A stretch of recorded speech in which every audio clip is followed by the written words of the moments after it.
What's going on YouTube? Josh here checking in. Today we're going to be taking a deeper look into Prilepin's chart and its application for programming. So if you're not familiar with Prilepin's chart, I would highly suggest that you pause the video at this point and you go ahead and watch Omar's video, which I've linked in this video and in the description box below. Okay, so I'm going to assume that you've watched the video or you have a basic understanding of what exactly Prilepin's chart is. Now there are a few things that I want to bring up pertaining to Prilepin's chart and its application towards programming. The first thing is to keep in mind that they're simply guidelines. They were recommended basically from the observation of thousands of weightlifters, right? So therefore, will those guidelines necessarily apply to all of the lifts? The answer, of course, is no, they're simply guidelines. So from my experience, I've found that the guidelines tend to fit quite well for the squat, but the bench press, for example, I find that, as you become more of an intermediate and advanced trainee, you tend to be able to handle much greater volume and still be able to recover. So you might end up underdoing it if you simply follow those guidelines for the bench press. On the flip side, for the deadlift, for example, which tends to be a very fatiguing lift, particularly for the central nervous system, if you simply follow those guidelines, especially at the higher percentage ranges, say above 85%, you might end up overdoing it and essentially go into an area where you'll have difficulty recovering for the next workout. So that's the first thing I wanted to mention. Basically, you see that there's set rep ranges and total number of reps you use for specific intensities, right? But what happens if you're using multiple intensities in your training session? There's really no way to account for that simply using Prilepin's chart. I'm going to show you guys a method that essentially accounts for that.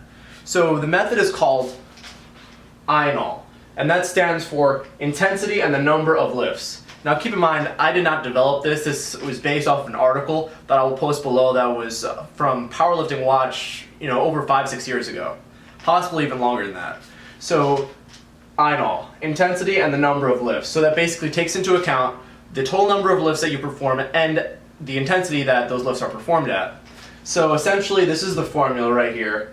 I'm not going to go into how that formula was created, but essentially what you do is you take the total number of lifts that are at a specific intensity range, and then you divide that by the difference of 100 and that intensity as a percentage. So this particular metric is useful because there are guidelines on what your INAL should be per workout, as well as per week.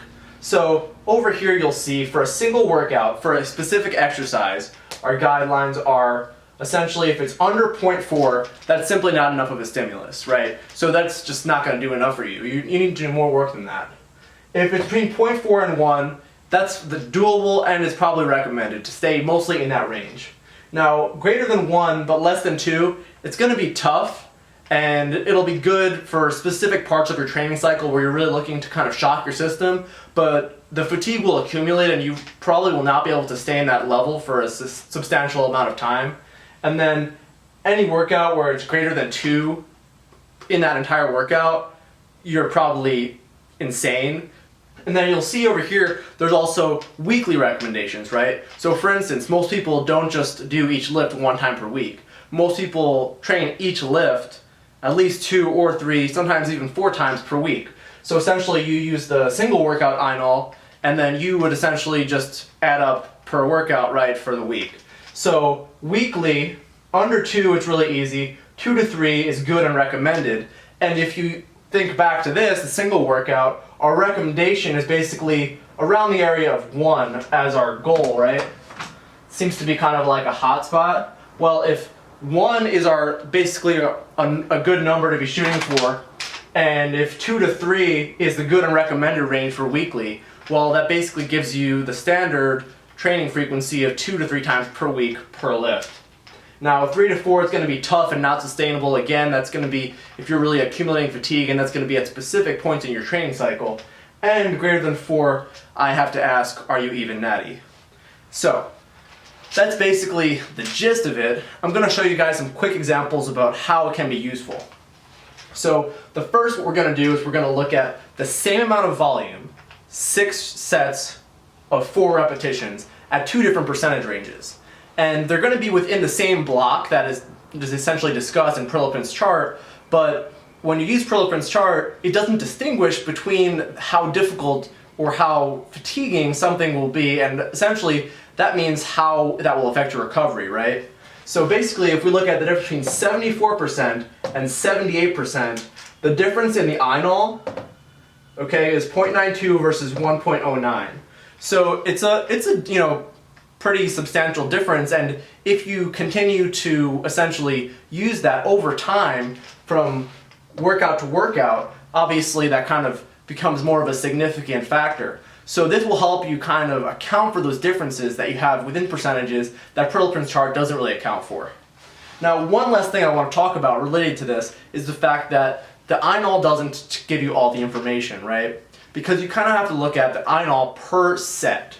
So this example will demonstrate that quite well. We're going to compare basically 5 sets of 2 reps at 80% versus 2 sets of 5 reps at the same intensity, right? So it's a total of 10 repetitions, and if you just use a standard INOL equation, you would get the same result. But obviously one is going to be much more difficult per set.